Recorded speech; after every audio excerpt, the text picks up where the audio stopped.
Hello friends, book insider पर आप सभी का स्वागत है। आज हम बात करने वाले हैं अप टाइम बाय लॉरा मे मार्टिन बुक के बारे में। रवीश एक आम सा लड़का था।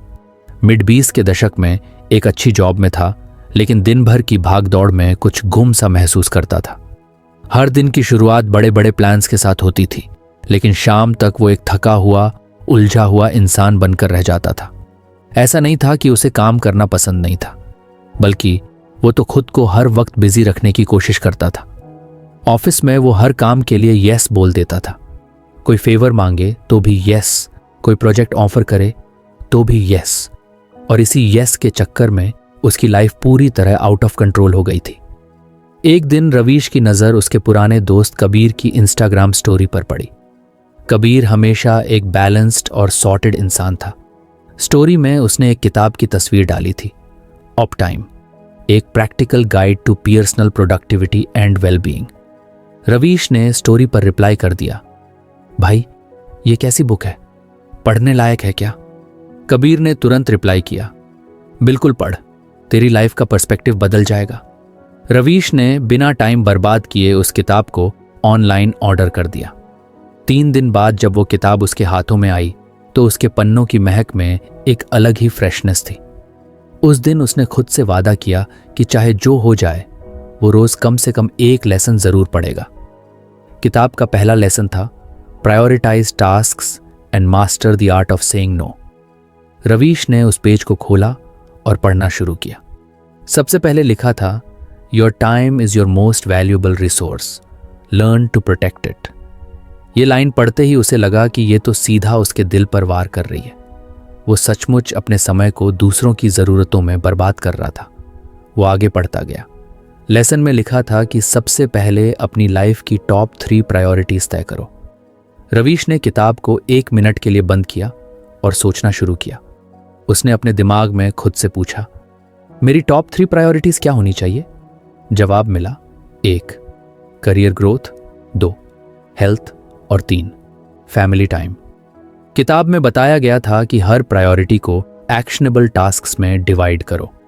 जैसे करियर ग्रोथ के लिए उसने डिसाइड किया कि हर दिन 30 मिनट एक नया स्किल सीखेगा। हेल्थ के लिए उसने सोचा कि कम से कम 5 दिन मॉर्निंग वॉक करेगा और हेल्थी खाना खाएगा।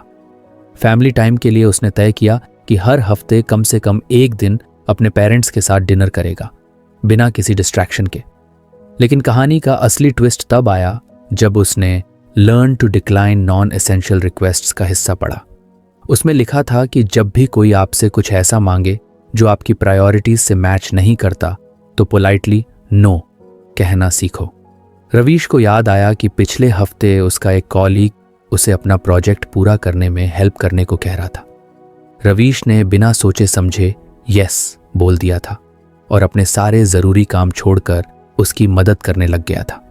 नतीजा, रवीश का खुद का प्रोजेक्ट लेट हो गया और उसकी बॉस ने उसे डांट दिया। किताब पढ़ते हुए रवीश ने एक डीप ब्रेथ ली और खुद से कहा, अब और नहीं, अब मुझे अपने लिए स्टैंड लेना होगा। अगले ही दिन ऑफिस में एक नया टेस्ट आया। उसका दोस्त रोहित उसके पास आया और बोला, यार मेरी हेल्प कर दे इस रिपोर्ट में, मैं फंस गया हूं। रवीश ने एक पल के लिए सोचा। वो जानता था कि अगर वो इस काम को लेगा तो उसका अपना काम डिले हो जाएगा।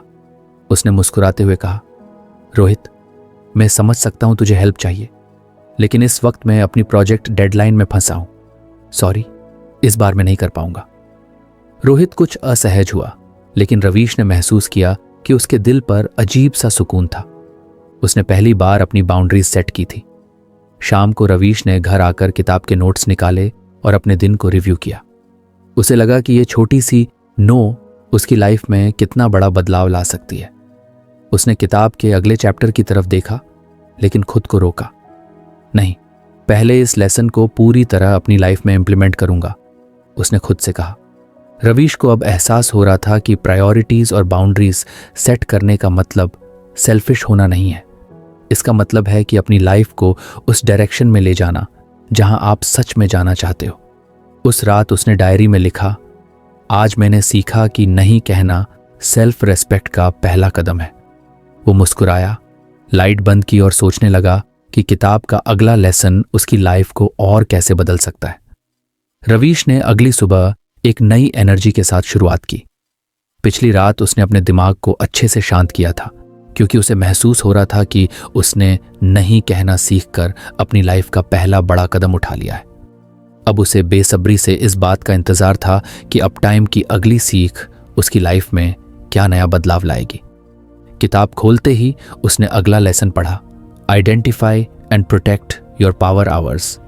पहले पैराग्राफ में ही लिखा था, नहीं सभी घंटे आपके दिन समान हैं। Some hours have more potential than others. Identify them and treat them like gold. Ravish ये पढ़कर कुछ चौंक गया। वो अपने दिन भर के शेड्यूल के बारे में सोचने लगा। हर दिन की शुरुआत वो आलस और कंफ्यूजन के साथ करता था। ऑफिस पहुंचने तक वो ऑलरेडी ड्रेन्ड महसूस करता था। सुबह से लेकर रात तक काम का कोई फिक्स्ड पैटर्न नहीं था। कभी वो इंपॉर्टेंट काम सुबह करता था तो कभी रात में। उसका पूरा दिन रैंडमनेस से भरा हुआ था। किताब में बताया गया था कि हर इंसान के पास दिन के कुछ घंटे ऐसे होते। अगर आपको हमारी फ्री समरी अच्छी लगती है तो आप हमारे चैनल को सब्सक्राइब कर सकते हैं, हमारी मेंबरशिप खरीद सकते हैं या हमें यूपीआई के थ्रू सपोर्ट कर सकते हैं। अब समरी पर वापस चलते हैं। इसे पावर हॉर्स कहते हैं। ये वही समय होता है जब आप सबसे ज्यादा एफिशिएंट और प्रोडक्टिव होते हो, लेकिन इन घंटों का सही उपयोग करना और इन्हें डिस्ट्रैक्शन से बचाना असली ट्रिक है। रवीश ने किताब से इंस्पायर्ड होकर खुद से एक छोटा सा एक्सपेरिमेंट करने का प्लान बनाया। उसने तय किया कि अगले 3 दिनों तक वो अपने पूरे दिन की एक्टिविटीज को ट्रैक करेगा। उसने अपनी डायरी में 3 कॉलम बनाए, टाइम, एनर्जी लेवल और टास्क कंप्लीटेड। पहले दिन उसने हर घंटे अपने एनर्जी लेवल को नोट करना शुरू किया। सुबह 7 बजे उठने के बाद उसने महसूस किया कि 8 से 11 बजे तक उसका दिमाग सबसे ज्यादा एक्टिव था। उस समय उसने बिना किसी परेशानी के अपनी ईमेल्स क्लियर की और एक छोटा सा प्रोजेक्ट पूरा कर लिया। दोपहर 12 से 2 बजे तक उसने नोट किया कि उसका एनर्जी लेवल काफी लो था। उस वक्त वो बार बार अपने फोन पर सोशल मीडिया चेक कर रहा था। शाम को 4 से 6 बजे के बीच उसका फोकस फिर से कुछ शार्प हो गया था। 3 दिन तक ट्रैकिंग करने के बाद रवीश को साफ समझ आ गया कि उसके पावर आवर्स सुबह 8 से 11 बजे और शाम 4 से 6 बजे के बीच हैं। 6 बजे के बीच हैं। बाकी का समय उसकी प्रोडक्टिविटी के लिए आइडियल नहीं था। उसने महसूस किया कि जब वो हाई एनर्जी जोन में था तो वो आसानी से कॉम्प्लेक्स टास्क्स कर सकता था, और जब उसका एनर्जी लेवल लो होता था तो रूटीन और नॉन एसेंशियल काम जैसे ईमेल्स, कॉल्स या मीटिंग्स ही बेहतर होते थे। अब अगला स्टेप था इन पावर आवर्स को डिस्ट्रैक्शन से बचाना। किताब में लिखा था, treat your power hours as sacred, say no to interruptions and distractions. Ravish को याद आया कि हर सुबह ऑफिस में पहुंचते ही उसका एक कॉलीग अक्सर चाय पर गप्पे मारने आ जाता था। ये बातचीत 15 से 20 मिनट की होती थी, लेकिन रवीश के सबसे प्रोडक्टिव आवर्स का बड़ा हिस्सा खा जाती थी। उसने ठान लिया कि अब इस आदत को बदलेगा। अगले दिन उसने ऑफिस पहुंचते ही अपने टेबल पर एक स्टिकी नोट चिपका दिया, focused work in progress, please do not disturb. जब उसका कॉलीग आया और यूजुअल चाय की बात की तो रवीश ने मुस्कुराते हुए कहा, यार आज सुबह कुछ बिजी हूं, शाम को कॉफी पर बैठते हैं। उसका दोस्त कुछ देर के लिए झुंझलाया, लेकिन फिर मान गया। रवीश ने महसूस किया कि एक छोटी सी बाउंड्री सेट करके उसने अपने पावर आवर्स को बचा लिया था। अब उसने अपने हाई प्रायोरिटी टास्क्स को अपने पावर आवर्स में रखना शुरू कर दिया। सुबह के 8 से 11 बजे के बीच उसने एक बड़ा प्रोजेक्ट निपटाया जो पिछले 3 हफ्तों से पेंडिंग था। उसे ये देखकर खुद पर गर्व महसूस हुआ कि जब एनर्जी और फोकस साथ हो तो मुश्किल काम भी कितने आसान लगते हैं। लेकिन कहानी यहीं खत्म नहीं हुई। रवीश को अब एक और चैलेंज का सामना करना था, डिस्ट्रैक्शन से लड़ना।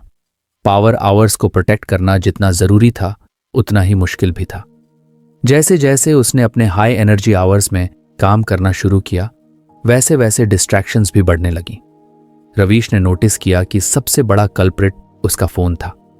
वो काम शुरू करता और अचानक किसी नोटिफिकेशन पर उसका ध्यान चला जाता। एक बार फोन हाथ में आ जाए तो 10 से 15 मिनट यूं ही निकल जाते थे। उसने किताब के एक टिप को फॉलो करने का फैसला किया, turn off all non essential notifications during your power hours. उसने अपने फ़ोन पर सोशल मीडिया और मैसेजिंग ऐप्स के नोटिफिकेशन बंद कर दिए। काम के बीच बीच में फ़ोन चेक करने की आदत को कम करने के लिए उसने फ़ोन को अपने डेस्क से हटाकर दूसरे कमरे में रख दिया।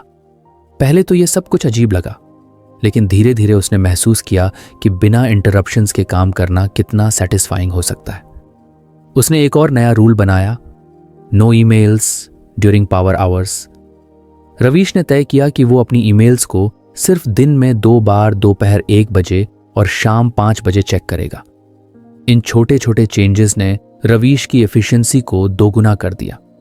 वो अब वही काम 2 घंटे में कर लेता था जिसके लिए पहले 4 घंटे लगते थे।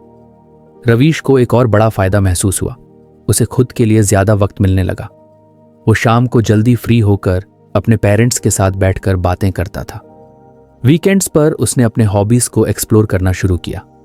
रवीश ने किताब के अगले पैराग्राफ में पढ़ा, use less productive hours for routine tasks.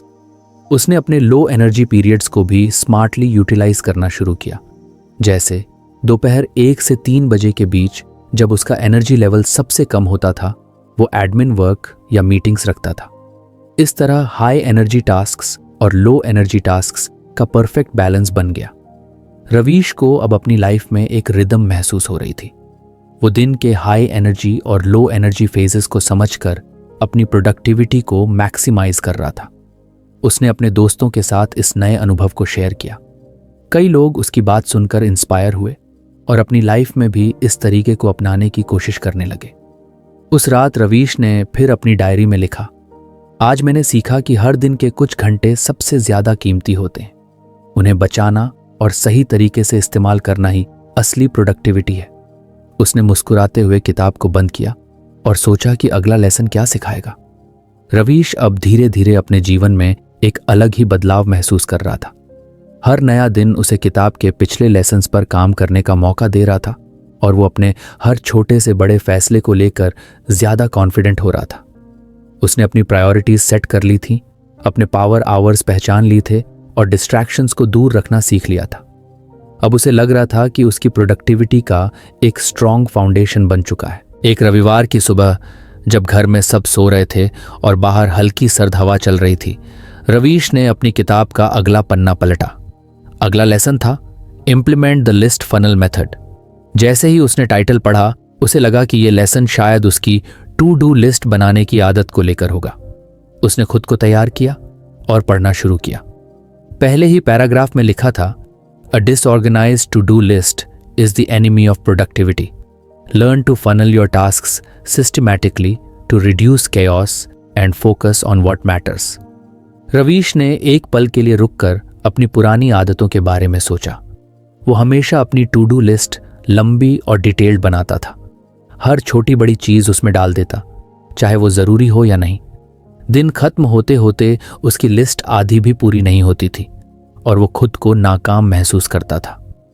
कई बार तो वो इतना ओवरवेल्म्ड हो जाता था कि पता ही नहीं चलता था कि कहां से शुरू करें और किसे टालें। किताब में बताया गया था कि इस कैओस से बचने के लिए लिस्ट फनल मेथड का इस्तेमाल करो। इसका मतलब है कि अपनी टास्क्स को बड़े लेवल से छोटे लेवल तक सिस्टमैटिकली फिल्टर करना। ये 3 स्टेप्स में होता है। 1, क्रिएट अ मास्टर लिस्ट। हर वो काम जो आपके दिमाग में है या आने वाले समय में करना है, उसे एक कॉम्प्रिहेंसिव लिस्ट में लिखो। 2, break it down into weekly goals. Master list में से हर हफ्ते के लिए रियलिस्टिक गोल्स सेट करो। 3, distil it into daily priorities. Weekly goals में से हर दिन के लिए 3 से 5 हाई प्रायोरिटी टास्क्स निकालो। रवीश को यह तरीका बहुत प्रैक्टिकल और ऑर्गेनाइज्ड लगा। उसने तुरंत अपनी नोटबुक उठाई और सबसे पहले एक मास्टर लिस्ट बनाने बैठ गया। उसने अपनी पेन उठाई और बिना सोचे समझे हर उस काम को लिखने लगा जो उसके दिमाग में घूम रहा था। उस लिस्ट में office tasks, personal errands, hobbies और कुछ पुराने पेंडिंग काम शामिल थे। जब उसने अपनी मास्टर लिस्ट पूरी की तो वो खुद भी चौंक गया। उसमें लगभग 40 से 50 काम थे। उसे पहली बार एहसास हुआ कि उसका दिमाग हर समय इतने सारे कामों से भरा रहता है। यही वजह थी कि वो हमेशा एंग्शियस महसूस करता था। लेकिन अब ये सारे काम एक जगह लिखे हुए थे तो उसका मन कुछ हल्का हो गया। अगला स्टेप था इस मास्टर लिस्ट को वीकली गोल्स में तोड़ना। किताब में लिखा था, focus on what's realistic not idealistic, prioritize based on deadlines and importance. Ravish ने मास्टर लिस्ट को ध्यान से देखा और उसमें से अगले हफ्ते के लिए 10 से 12 काम निकाले। उसने सोचा, अगर मैं हफ्ते भर में इतने काम कर लूंगा तो काफ़ी कुछ मैनेजेबल हो जाएगा। अब बारी थी इसे डेली प्रायोरिटीज़ में बदलने की। रवीश ने अपने वीकली गोल्स में से सिर्फ 3 टास्क्स चुने जो वो अगले दिन पूरा करना चाहता था। उसने ध्यान रखा कि ये काम उसके हाई प्रायोरिटी और हाई इम्पैक्ट वाले हों। अगले दिन जब रवीश उठकर अपने काम पर बैठा तो उसने पहली बार देखा कि उसकी टू डू लिस्ट सिर्फ 3 कामों की थी। उसे ये देखकर कुछ हैरानी भी हुई और सुकून भी। अब उसे उस लंबी ओवरवेलमिंग लिस्ट को देखने की ज़रूरत नहीं थी। उसने पहले टास्क पर काम करना शुरू किया और 3 घंटे में उसे पूरा कर लिया। दोपहर तक उसने अपनी लिस्ट के बाकी 2 काम भी पूरे कर लिए। रवीश को पहली बार लगा कि उसका दिन कितना प्रोडक्टिव और स्ट्रक्चर्ड था। शाम को उसने अपनी डायरी में लिखा, आज पहली बार मैं ओवरवेल्म्ड नहीं था। मैंने सिर्फ 3 काम पूरे किए, लेकिन वो तीनों मेरे लिए सबसे ज़रूरी थे। शायद यही प्रोडक्टिविटी का असली मतलब है, कम काम करो लेकिन सही काम करो। आने वाले दिनों में रवीश ने लिस्ट फनल मेथड को अपनी ज़िंदगी का हिस्सा बना लिया। अब हर हफ्ते रविवार को वो अपनी मास्टर लिस्ट को अपडेट करता और अगले हफ्ते के गोल्स सेट करता। हर रात सोने से पहले वो अगले दिन के लिए 3 से 5 ज़रूरी टास्क्स डिसाइड कर लेता। लेकिन इस प्रोसेस के दौरान उसे एक और चीज़ सीखनी पड़ी, द आर्ट ऑफ लेटिंग गो। उसे एहसास हुआ कि उसकी मास्टर लिस्ट के कुछ काम ऐसे भी थे जो असल में ज़रूरी नहीं थे।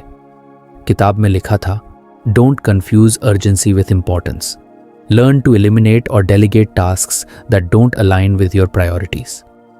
रवीश ने मास्टर लिस्ट के कुछ कामों को आउटराइट काट दिया। वो काम या तो गैर ज़रूरी थे या फिर वो किसी और को डेलीगेट कर सकता था। उसने खुद से कहा, हर काम को खुद करने की ज़रूरत नहीं है, जो ज़रूरी नहीं है उसे जाने दो। रवीश की प्रोडक्टिविटी अब एक अलग ही लेवल पर पहुंच चुकी थी। उसकी लाइफ में स्ट्रक्चर आ गया था और वो हर दिन एक सेंस ऑफ अचीवमेंट के साथ ख़त्म करता था। वो अब रैंडमली किसी भी काम में हाथ नहीं डालता था। पहले सोचता था, प्रायोरिटाइज करता था और फिर उसे सिस्टमैटिकली एग्जीक्यूट करता था। उसे अब ये समझ में आने लगा था कि प्रोडक्टिविटी का मतलब ज़्यादा काम करना नहीं है। असल में इसका मतलब सही काम करना है। वो हर रविवार अपनी मास्टर लिस्ट अपडेट करता और फिर पूरे हफ्ते इसी लिस्ट को फॉलो करता। लेकिन रवीश को ये भी समझना था कि सिर्फ लिस्ट बनाना और उसे फॉलो करना ही काफ़ी नहीं है। कभी कभी चीज़ें प्लान के हिसाब से नहीं होती थी।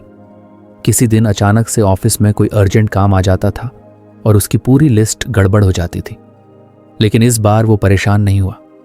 उसने किताब से एक और टिप अपनाई, बी फ्लेक्सिबल बट फोकस्ड।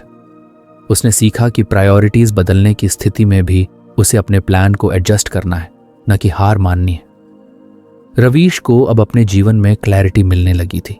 ये एक माइंडसेट है। ये सिखाता है कि कैसे अपने केओस को कंट्रोल किया जाए और कैसे हर दिन को मीनिंगफुल बनाया जाए। अब रवीश किताब के अगले लेसन को पढ़ने के लिए तैयार था। उसे लगने लगा था कि हर नया लेसन उसे अपने जीवन के किसी और हिस्से में बेहतर बनाने वाला है। रवीश का जीवन अब धीरे धीरे एक नई दिशा में ढलने लगा था। वो हर नए लेसन को अपनाते हुए खुद को पहले से बेहतर महसूस कर रहा था। हर दिन की शुरुआत उसके लिए एक नई चुनौती और एक नया अवसर लेकर आती थी।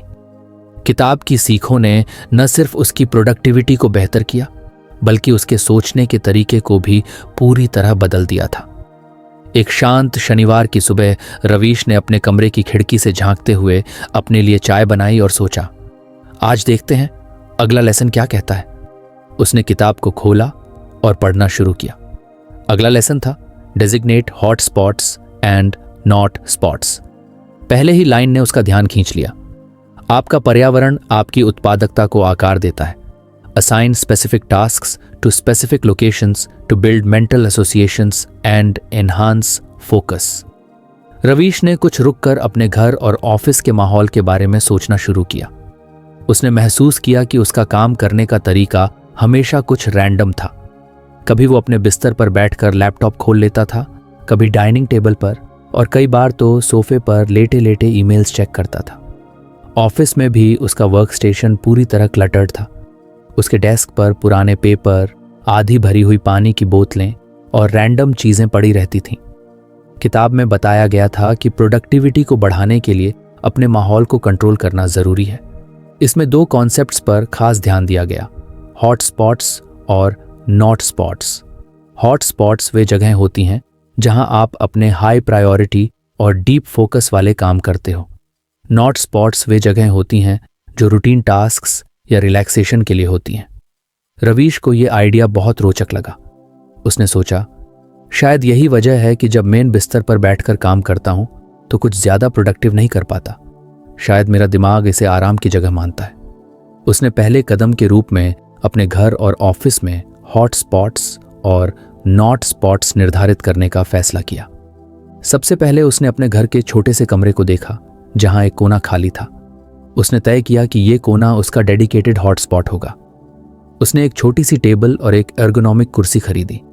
उस कोने में उसने सिर्फ वही चीजें रखी जो उसके काम में मदद करें, एक लैपटॉप स्टैंड, एक छोटा प्लांटर, एक नोटपैड और पेन। उसने अपने नए हॉट स्पॉट को एक नाम भी दिया, फोकस जोन। इसके ठीक विपरीत उसने अपने सोफे और बेडरूम को नॉट स्पॉट्स घोषित कर दिया। उसने तय किया कि इन जगहों पर काम करने की सख्त मनाही होगी। सोफा रिलैक्सेशन के लिए होगा और बेडरूम सिर्फ सोने के लिए। ऑफिस में भी उसने अपने डेस्क को ठीक करना शुरू किया। उसने अपने डेस्क को क्लटर फ्री बनाया और उसे प्रोडक्टिविटी फ्रेंडली बनाने के लिए सिर्फ जरूरी चीजें रखी। उसने एक और बात अपनाई, विजुअल क्यूज। उसने अपने डेस्क पर एक पोस्टर लगाया जिस पर लिखा था, यह वह जगह है जहां फोकस होता है। लेकिन सिर्फ जगह तय कर लेना काफी नहीं था। किताब में एक और दिलचस्प बात लिखी थी, train your mind to associate tasks with locations. इसका मतलब था कि जब आप किसी काम को बार बार एक ही जगह पर करते हो तो आपका दिमाग उस जगह के साथ उस काम को जोड़ लेता है। यह एसोसिएशन आपको फोकस और डिसिप्लिन दोनों देता है। रवीश ने इसे समझते हुए अपने कामों को स्पेसिफिक लोकेशन से जोड़ना शुरू किया। उसका हॉट स्पॉट यानी फोकस जोन डीप वर्क और हाई प्रायोरिटी टास्क्स के लिए था। डाइनिंग टेबल पर वो अपनी ईमेल्स और रूटीन टास्क्स करता था और शाम को रिलैक्सेशन के लिए वो सोफे पर किताब पढ़ता या संगीत सुनता। अगले कुछ दिनों में उसने इन एसोसिएशंस को मजबूत करने के लिए हर दिन कंसिस्टेंसी के साथ काम किया। अब जब भी वो अपने फोकस जोन में बैठता तो उसका दिमाग ऑटोमेटिकली डीप वर्क मोड में चला जाता था। वो डिस्ट्रैक्शंस को भूलकर पूरी तरह अपने काम में डूब जाता। एक दिन उसने एक और मजेदार ऑब्जर्वेशन किया। वो जब सोफे पर बैठता तो उसका दिमाग तुरंत रिलैक्स्ड महसूस करता था। पहले वो कभी कभी वहीं बैठकर काम करता था, लेकिन अब वो उस जगह पर सिर्फ आराम करता था। उसे एहसास हुआ कि इन छोटी छोटी चीजों का कितना बड़ा असर हो सकता है। लेकिन रवीश को एक और चुनौती का सामना करना था, घर और ऑफिस दोनों जगह डिस्ट्रैक्शंस। घर में कभी कभी उसके भाई बहन शोर मचाते थे तो ऑफिस में उसके कॉलीग्स बीच बीच में बातें करने आ जाते थे।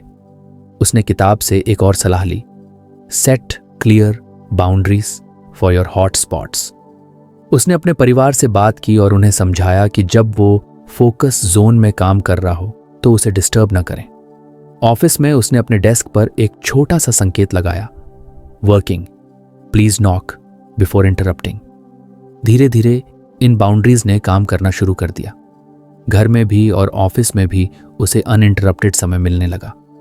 कुछ हफ्तों बाद रवीश ने महसूस किया कि उसका आउटपुट पहले से कहीं ज्यादा बढ़ गया है। वो अब अपनी प्रायोरिटीज पर बिना किसी डिस्ट्रैक्शन के काम कर पा रहा था। उसे एक और बड़ा फायदा महसूस हुआ। जब वो काम करता था तो वो सिर्फ काम करता था, और जब वो रिलैक्स करता था तो वो गिल्ट फ्री रिलैक्स करता था। रवीश ने अब महसूस किया कि हॉट स्पॉट्स और नॉट स्पॉट्स केवल फिजिकल जगह नहीं थी, ये उसके दिमाग के लिए भी बाउंड्रीज बना रहे थे। उसने अपनी प्रोडक्टिविटी का एक नया स्तर हासिल कर लिया था। उसने अपनी डायरी में लिखा, जगहों का सही इस्तेमाल प्रोडक्टिविटी का हिडन सीक्रेट है। मैं अब जानता हूं कि कहां काम करना है और कहां आराम। ये फर्क समझने से मेरी लाइफ कितनी आसान हो गई है। रवीश अब अगला लेसन पढ़ने के लिए तैयार था। उसने किताब को बंद किया, अपनी चाय खत्म की और खुद से वादा किया कि वो इस नई सीख को अपनी जिंदगी का हिस्सा बनाए रखेगा। रवीश का जीवन अब पूरी तरह से बदल चुका था। हर नए लेसन ने उसे बेहतर इंसान और अधिक प्रोडक्टिव व्यक्ति बनाया। उसने अब तक सीखा था कि अपनी प्राथमिकताओं को कैसे निर्धारित करना है, अपनी ऊर्जा के सबसे उत्पादक घंटों को पहचानना है और अपने कार्यस्थल को कैसे व्यवस्थित करना है। हर कदम उसे अपनी मंजिल के करीब ले जा रहा था, लेकिन इसके बावजूद कहीं ना कहीं वो खुद को थका हुआ महसूस कर रहा था। एक दिन जब वो रविवार की सुबह अपने गार्डन में बैठा था, उसने महसूस किया कि उसकी दिनचर्या में एक चीज की कमी है, आराम। वो लगातार खुद को बेहतर बनाने और अधिक प्रोडक्टिव होने में जुटा हुआ था, लेकिन उसने कभी अपने शरीर और दिमाग को पूरी तरह से रिचार्ज करने का समय नहीं दिया था। उसी दिन उसने अपनी किताब का अगला पन्ना खोला। अगला लेसन था prioritize down time to achieve up time. पहले ही लाइन ने उसकी आंखें खोल दी। सच्ची उत्पादकता केवल समय के बारे में नहीं है, ये जानने के बारे में है कि कब आराम करना है और फिर से चार्ज करना है। रवीश ने सोचा, शायद यही वो लेसन है जो मुझे अभी सबसे ज्यादा चाहिए। उसने पढ़ना जारी रखा। किताब में लिखा था कि लगातार काम करते रहने से ना सिर्फ आपकी ऊर्जा खत्म होती है, बल्कि आपकी क्रिएटिविटी और फोकस भी प्रभावित होते हैं। इसके बजाय अगर आप अपने शेड्यूल में इंटेंशनल ब्रेक्स और डाउन टाइम जोड़ते हैं, तो आप लंबे समय तक बेहतर प्रदर्शन कर सकते हैं। किताब में कुछ सरल लेकिन इम्पैक्टफुल बातें लिखी थीं। रिचार्जिंग एनर्जी, छोटे छोटे ब्रेक्स आपको दिन भर ऊर्जावान बनाए रखते हैं। बूस्टिंग क्रिएटिविटी, जब आप आराम करते हैं तो आपका दिमाग सबकॉन्शियसली नए आइडियाज पर काम करता है। रिड्यूसिंग बर्नआउट, लगातार काम करने से जो तनाव और थकावट होती है, उसे कम करने का सबसे अच्छा तरीका है इंटेंशनल डाउन टाइम। रवीश ने महसूस किया कि उसने कभी अपने दिन में आराम को प्राथमिकता नहीं दी थी। वो हमेशा ये सोचता था कि जितना ज्यादा काम करूंगा उतना ज्यादा प्रोडक्टिव रहूंगा, लेकिन अब उसे एहसास हुआ कि ऐसा नहीं है।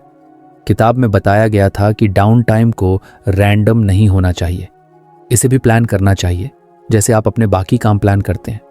रवीश ने तुरंत अपनी डायरी उठाई और अपनी दिनचर्या को फिर से डिजाइन करने का फैसला किया। पहला कदम था इंटेंशनल ब्रेक्स।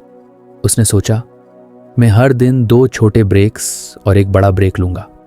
सुबह काम शुरू करने के 2-3 घंटे बाद 15 मिनट का ब्रेक, लंच के बाद 30 मिनट का ब्रेक और शाम को एक टेक फ्री वॉक का समय। किताब में लिखा था कि डाउन टाइम सिर्फ ब्रेक लेने के लिए नहीं है, बल्कि इसे मीनिंगफुल और इंटेंशनल बनाना जरूरी है। रवीश ने कुछ एक्टिविटीज सोची जिन्हें वो अपने डाउन टाइम में कर सकता था। क्विक वॉकिंग, हर दिन शाम को पार्क में 20 से 30 मिनट की सैर। 2 टेक फ्री लंच, लंच के समय फोन या लैपटॉप का बिल्कुल इस्तेमाल ना करना।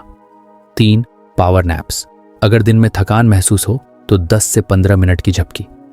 4 स्ट्रेचिंग या योगा, छोटी छोटी स्ट्रेचिंग एक्सरसाइज जो उसकी बॉडी और माइंड को रिलैक्स करें।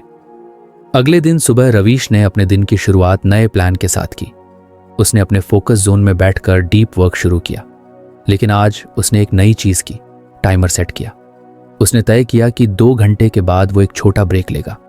जब टाइमर बजा तो वो पहले कुछ हिचकिचाया। उसे लगा कि ब्रेक लेने से उसका फ्लो खराब हो जाएगा, लेकिन फिर उसने किताब की सलाह याद की और ब्रेक के लिए उठ खड़ा हुआ। वो बालकनी में गया, गहरी सांस ली और 15 मिनट तक बस बाहर के नज़ारे देखता रहा। जब वो वापस आया तो उसने महसूस किया कि उसका दिमाग और ज्यादा क्लियर और फोकस्ड था। दोपहर में उसने टेक फ्री लंच ट्राई किया। आमतौर पर वो खाना खाते समय अपने फोन पर ईमेल्स चेक करता था या ऑफिस के काम के बारे में सोचता था, लेकिन इस बार उसने फोन को दूर रखा और खाना खाते समय सिर्फ खाने का स्वाद महसूस किया। यह अनुभव उसके लिए सरप्राइजिंगली पीसफुल था। शाम को काम खत्म करने के बाद उसने अपनी जूते पहने और पार्क की तरफ चल पड़ा। उसने फोन घर पर ही छोड़ दिया और सिर्फ अपने विचारों और आसपास के नज़ारों के साथ वॉक की। उसे लगा जैसे उसकी सारी थकान गायब हो गई हो। कुछ ही दिनों में रवीश ने महसूस किया कि इन छोटे छोटे इंटेंशनल ब्रेक्स ने उसकी प्रोडक्टिविटी पर कितना गहरा असर डाला है। अब वो काम करते समय पहले से ज्यादा फोकस्ड और एनर्जेटिक रहता था। उसकी क्रिएटिविटी बढ़ गई थी। कई बार उसे पार्क में वॉक करते हुए अपने प्रोजेक्ट्स के नए आइडियाज मिलते थे। उसका स्ट्रेस लेवल भी कम हो गया था। हालांकि इस नए रूटीन को अपनाने में उसे कुछ मुश्किलें भी आईं। गिल्ट फीलिंग, ब्रेक लेते समय उसे कभी कभी लगता था कि वो समय बर्बाद कर रहा है, लेकिन उसने खुद को याद दिलाया कि ये ब्रेक्स उसकी प्रोडक्टिविटी को बढ़ाने के लिए हैं। डिस्ट्रैक्शंस, कभी कभी ब्रेक्स के दौरान भी उसे ऑफिस के कॉल्स या ईमेल्स का ख्याल आता था। इसके लिए उसने डू नॉट डिस्टर्ब मोड का इस्तेमाल शुरू किया। धीरे धीरे रवीश ने अपने डाउन टाइम को अपनी दिनचर्या का हिस्सा बना लिया।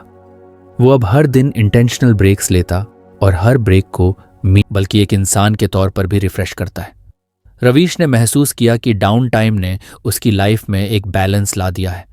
अब वो सिर्फ एक प्रोडक्टिविटी मशीन नहीं था, वो अपने जीवन को एंजॉय करने लगा था और ये बदलाव उसे अंदर से खुशी दे रहा था। अगले दिन उसने किताब के अगले लेसन को पढ़ने का फैसला किया। उसे यकीन था कि जो भी अगला लेसन होगा वो उसकी जिंदगी को और बेहतर बनाएगा। रवीश की जिंदगी अब एक ऐसा संतुलन पा चुकी थी जो पहले कभी नहीं था। किताब के हर नए लेसन ने उसे न सिर्फ अधिक उत्पादक बनाया, बल्कि उसे यह भी सिखाया कि जिंदगी में काम और आराम के बीच एक तालमेल होना कितना जरूरी है। उसने अब तक सीखा था कि अपनी प्राथमिकताओं को कैसे तय करना है, अपनी ऊर्जा के उत्पादक समय का इस्तेमाल करना है, सही माहौल बनाना है और ब्रेक्स को भी अपनी दिनचर्या का हिस्सा बनाना है। लेकिन एक बात उसे अब भी खटकती थी। वो जानता था कि उसकी यात्रा यहां खत्म नहीं हुई है। किताब में अब भी कुछ पन्ने बाकी थे और वो जानता था कि हर पन्ने पर कुछ ऐसा लिखा होगा जो उसकी जिंदगी को और बेहतर बना सके। एक ठंडी सुबह जब वो अपने हॉट स्पॉट में बैठा था, उसने किताब का अगला पन्ना पलटा। उसने देखा कि इस बार का लेसन अंतिम और सबसे गहरा था। लेसन था embrace imperfection and stay flexible. Perfection is an illusion. Productivity is about consistency, not flawlessness. Allow room for flexibility and learn to adapt to unexpected challenges. ये लाइन पढ़ते ही रवीश कुछ देर के लिए चुप हो गया। उसने अपने जीवन के पिछले कुछ महीनों पर नजर डाली। उसने देखा कि उसने खुद को लगातार बेहतर बनाने की कोशिश की, लेकिन कई बार उसने अपने आप पर जरूरत से ज्यादा दबाव भी डाला। उसने हर टास्क को परफेक्ट तरीके से पूरा करने की कोशिश की और अगर किसी दिन वो उतना प्रोडक्टिव नहीं रह पाया तो खुद को दोषी महसूस करता था। किताब ने उसे सिखाया कि जिंदगी में परफेक्शन की दौड़ हमेशा थका देने वाली होती है। उसने महसूस किया कि सच्ची सफलता और खुशी परफेक्शन में नहीं बल्कि कंसिस्टेंसी में है। रवीश ने फैसला किया कि वो अब से अपनी गलतियों को खुले दिल से अपनाएगा। उसने सोचा, हर दिन एक जैसा नहीं होता। कुछ दिन मैं बहुत अच्छा परफॉर्म करूंगा और कुछ दिन शायद उतना नहीं कर पाऊंगा और ये बिल्कुल ठीक है। उसने अपनी डायरी में लिखा, it's okay to have off days, what matters is showing up consistently. किताब में एक और गहरी बात लिखी थी, stay flexible with your plans because life is unpredictable. Ravish को याद आया कि पहले वो अपनी प्लानिंग में इतना रिजिड था कि अगर कुछ गलत हो जाता तो उसे संभालना मुश्किल हो जाता, लेकिन अब उसने सीखा कि फ्लेक्सिबिलिटी ही असली ताकत है। उसने सोचा कि अगर कोई काम आज पूरा नहीं हो पाया तो उसे अगले दिन किया जा सकता है। अगर कभी उसका शेड्यूल बदल जाए तो वो घबराने के बजाय उसे अपनाएगा। रवीश ने अब अपनी जिंदगी को एक नई दृष्टि से देखना शुरू किया। उसने महसूस किया कि जिंदगी एक सफर है जिसमें हर दिन कुछ नया सीखने को मिलता है। परफेक्शन और रिजिड प्लान्स को छोड़कर उसने खुद को आज़ाद महसूस किया। रवीश की दिनचर्या अब पूरी तरह से व्यवस्थित और संतुलित थी। उसने अपने दिन की शुरुआत अपनी प्राथमिकताओं को तय करके की। अपने पावर आवर्स में वो सबसे महत्वपूर्ण काम करता। हॉट स्पॉट्स और नॉट स्पॉट्स ने उसके काम और आराम के बीच एक स्पष्ट अंतर बनाया। डाउन टाइम को उसने अपनी दिनचर्या का हिस्सा बना लिया, जिससे उसकी ऊर्जा और क्रिएटिविटी बनी रही। और अब उसने परफेक्शन की दौड़ छोड़कर कंसिस्टेंसी और फ्लेक्सिबिलिटी को अपनाया। रवीश ने महसूस किया कि अब वो सिर्फ एक किताब पढ़ने वाला इंसान नहीं था, वो उस किताब की हर सीख को अपनी जिंदगी का हिस्सा बना चुका था। उसकी प्रोडक्टिविटी बढ़ चुकी थी, लेकिन उससे भी ज्यादा वो खुद को अंदर से खुश और संतुलित महसूस करता था। उसने अपनी किताब को बंद किया और अपनी डायरी में आखिरी लाइन लिखी, जीवन के बारे में यह नहीं है कि सब कुछ सही से करना है, यह है कि क्या मायने रखता है निरंतर और आनंदपूर्वक। उसने खिड़की के बाहर देखा, सूरज उग रहा था। उसके चेहरे पर एक मुस्कान थी। उसे यकीन था कि अब वो अपनी जिंदगी के हर पहलू को बेहतर बना पाएगा। किताब खत्म हो चुकी थी, लेकिन उसकी सीखें रवीश के जीवन का हिस्सा बन चुकी थीं, और यही उसकी असली जीत थी। तो फ्रेंड्स, ये थी हमारी आज की बुक समरी। आपको कैसी लगी कमेंट करके ज़रूर बताएं, और धन्यवाद आपका समरी एंड तक सुनने के लिए।